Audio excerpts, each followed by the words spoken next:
This is Alex Kack for 5 on 20 News. I'm sitting down with Bob Hoffman, president of the Tucson Roadrunners. Bob, how are you doing today? Good, Alex. How are you doing? Oh, fantastic. Thanks for coming in. Sure. So I want to talk a little bit about the Roadrunners, a little bit about sports in Tucson in general. So let's start. How long have you been with the Roadrunners? Well, the team's brand new this year. Really, it was just about a year ago, a little bit less than a year ago, that the team was actually formed and came to Tucson. I joined the team in August, right around the middle to end of August, and moved to Tucson, relocated here at that point. Fantastic. So, because I know some of the players made the move from Massachusetts with the franchise itself, but you came on here as an Arizona native, correct? Correct, yeah, and exactly. I mean, that's kind of the way the process went, that the Arizona Coyotes, which are the owners, the operators of our team, purchased a team out of Springfield, Massachusetts, as you mentioned, moved them then to Tucson, Arizona, and then when they put the staff together from there. So then that's when I joined, was once that staff was formed. So I think there's something about that kind of community aspect. I mean, when we look at professional sports, it's really about that community. Oh, and absolutely. I mean, it really is, especially when you're coming in new to a town like this. You really want people to come out and try hockey, sure, and you want to make sure that they become hockey fans. But it's really understanding that, you know, from the mascot to the promotion team to the players that are on the squad that have now made Tucson their home as well. It's about entrenching ourselves in the community and being here for anything that we might be called upon to do. I mean, that's fantastic to hear. I think as someone who's lived in Tucson personally, I've seen so many attempts to do something on this kind of a semi-professional level or with different types of farm leagues and different types of sports. And I think a lot of Tucson residents, we've seen so many, heartbreaks, whether it was the Toros or the Sidewinders or the Padres or, some of the more recent ones that just haven't had a lot of success, the Tucson Saguaros, the Tucson Buckets. You guys aren't having those issues. What is it that you guys are doing differently that's bringing people out? Well, we came with a very definitive plan of what we wanted to do. With the backing that we have, a lot of those situations you mentioned before, unfortunately, sometimes there may not be enough backing with them from an investor standpoint.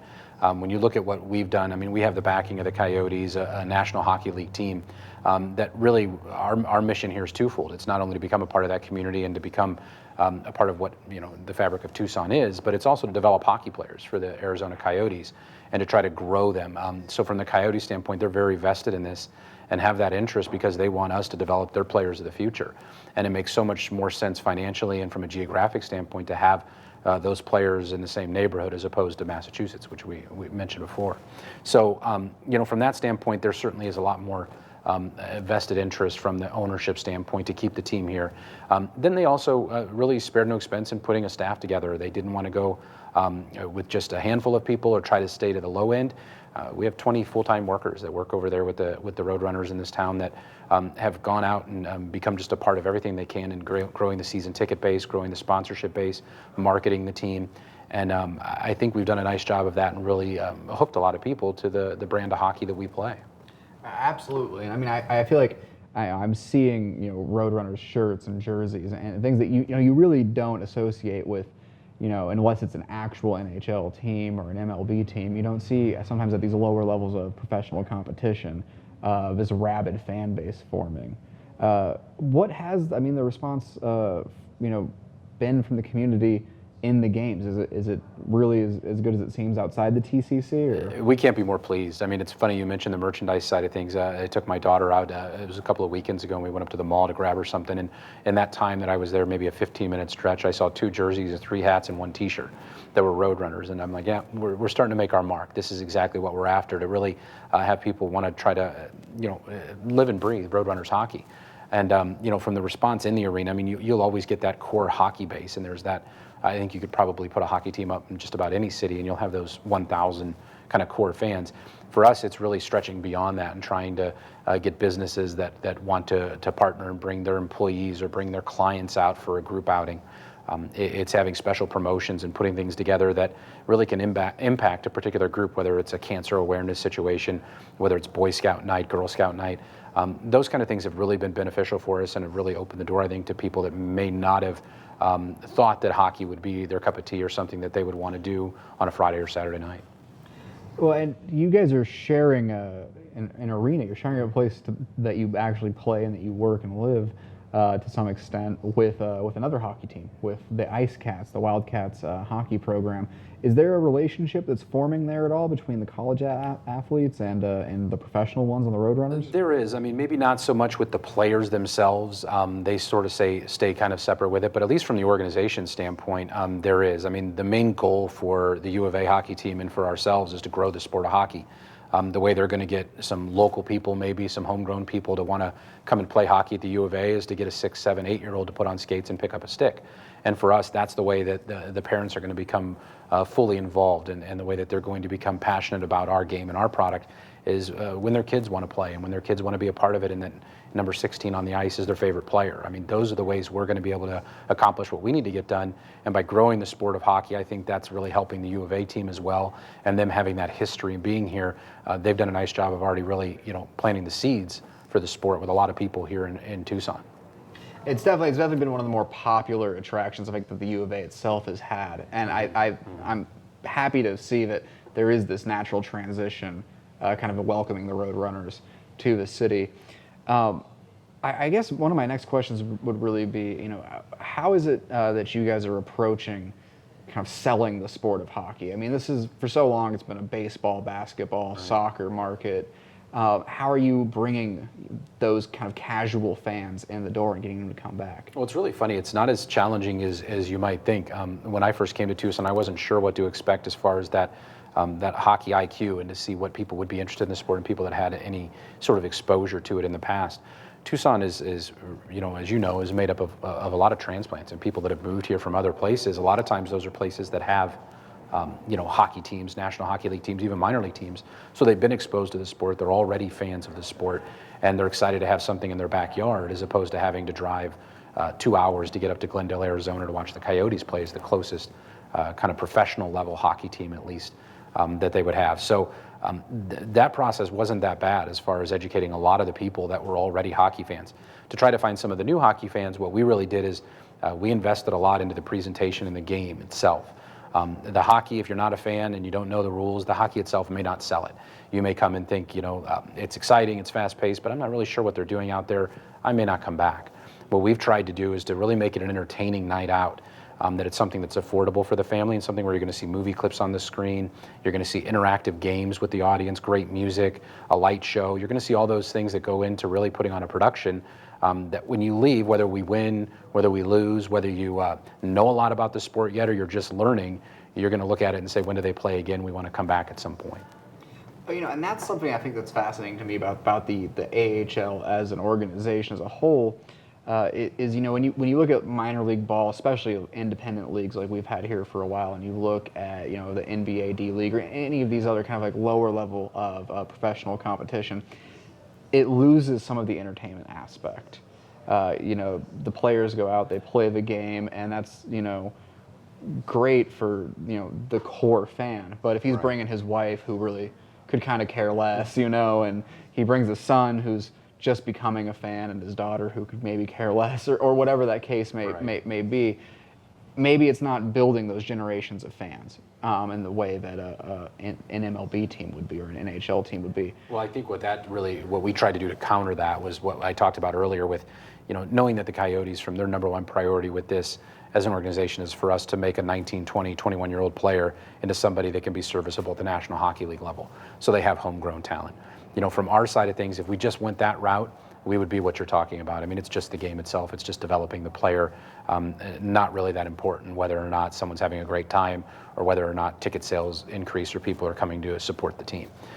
From the staff standpoint, we're in there to try to make sure that opposite happens, that not only are we developing those players from the hockey operations side, but from the business side, we are putting that product out there and something that people can get their hands around and get involved with at a very affordable price and really bring their entire family out. We have promotions at the TCC from dollar food nights on select Saturdays throughout the season to other food specials throughout the year. So we're cognizant of that entertainment dollar and trying to do what we can to make sure that it goes as long as it can and that people can have a great night and coming out and watching a hockey game. And you guys are doing a fantastic job of it, especially here in the city, locally.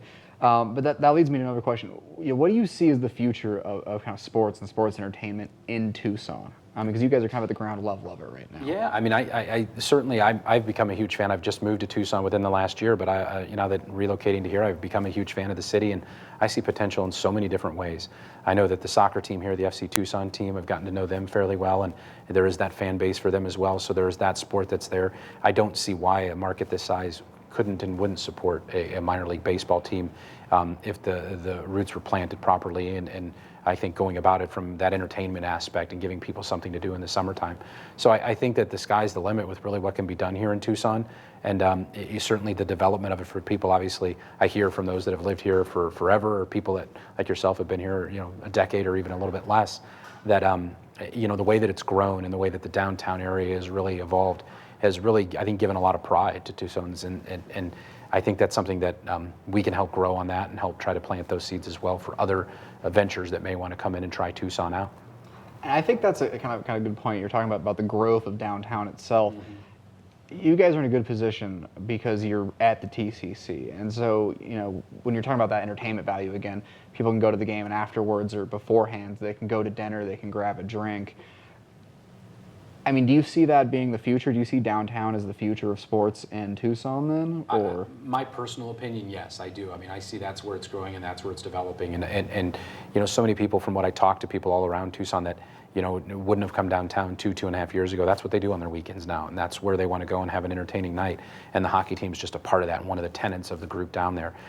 As sports grows, I think that the downtown is what's going to benefit the most from that. And you and I were talking before we went on air about all the events and everything happening here, this past weekend. It just seems like that funnel was to bring everyone in downtown, whether they were 15 minutes away, 15 miles away from what they were doing when it was all over and all said and done.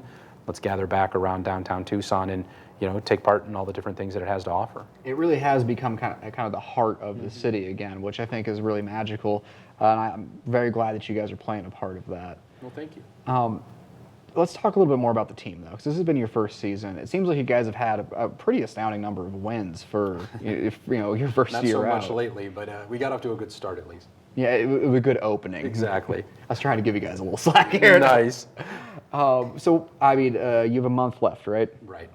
What's the plan for the next month? What do you have for March? Well, I mean, from the on-the-ice standpoint, we are in a playoff position right now and have been battling for that. We, as I mentioned, had a great start to the season, struggled a little bit in the month of February, so that's put us behind where we wanted to be. But our number one goal, we hope we can make the playoffs and bring playoff hockey here to Tucson. That'll play itself out in the next 30, 35 days, so we'll know. But exactly. From an entertainment side of things, we want to make sure that everyone has a great time, and we're really trying to take advantage of these remaining home games that we have. In the month of March, we've got numerous promotions throughout the month, a St. Patty's Day, a green beer type festival thing going on the 17th. We're having Cancer Awareness Night on March the 18th, with proceeds going to benefit the U of A Cancer Center as we talk about that budding relationship with the university as well. We're going to help raise funds for the Cancer Center. The arts and entertainment people over at soccer are coming down on Saturday night, March 25th. And also on that night, we're really happy that I think one of the things that really helped us kind of get ingrained into the community was a tragedy, an unfortunate thing that we had happen back in November with our captain, Craig Cunningham, falling on the ice and going through a medical emergency. On the 25th, we're going to recognize Craig, honor him, and the people that flat out helped save his life and keep this young man alive. So that'll be out on the 25th as well, so we're looking forward to that. And then everything will close down on March 31st and April 1st on that weekend, and hopefully, fingers crossed, we'll make it to the playoffs after that. I do want to touch base on the tragedy that did occur. Sure. That happened early into the season, and you guys were attracting fans and getting some wins, and you have this young talent who's playing for the Coyotes, who's playing for you guys, and yeah, this tragedy, that's a great way to put it, happens. How, as a young new organization, do you guys rebound from really losing the head of your team, really? It's been a struggle for sure. I mean, I think on the ice, the players really looked at me. He was the captain. I mean, this was the person that had the loudest voice in the locker room, that guided the young kids, that had that NHL experience. So from that standpoint, it really disjointed the locker room just a little bit. I think our guys and the leaders in that locker room have really, bonded it together and pulled them back in. And then also we're very fortunate, that Craig has recovered in certain ways and now can, be a part of what we're trying to accomplish here. Craig comes to the rink all the time. He's at, if not every game, almost every game. And, in his mind, and to all the players, he's a teammate. He's still there. He's still the team captain. And now he's got that voice to try to help pull them together and pull them through. And I think we're going to be leaning on him a lot here come March to try to guide us to the promised land there at least. Yeah. Exactly. We're going to need Craig. Well, what's next for Craig? Well, Craig is going through, right now, he did, right around the holidays, had to have a part of his left leg amputated. So, his hockey career, at least on ice as a player, is over. Craig is so knowledgeable and knows so much about the sport that I wouldn't be surprised at what he'd be able to accomplish, whatever he really want to. Technology is amazing nowadays to where, people that have lost limbs in combat and accidents, with being able to put a prosthetic on, Craig might be able to skate, and be able to coach and lend his wisdom to whatever level he'd like, whether a lot of times hockey players like giving that knowledge down to the kids and looking to coach youth hockey, mite hockey, college level, junior hockey, and even the pro level. So I think from what Craig can do, it's going to be whatever Craig wants to do. He's one of the most strong-willed and very driven people that I've met, and I think whatever he decides he wants to accomplish, he's going to do it. It's fantastic. I think, speaking for everyone here in Tucson, we're all rooting for him. We're all looking forward to seeing what that next step is. Again, this was Alex Kack and Bob Hoffman from the Tucson Roadrunners for 5 on 20 News. We'll see you next time. All right. Does it cover everything you wanted to? No, it's perfect.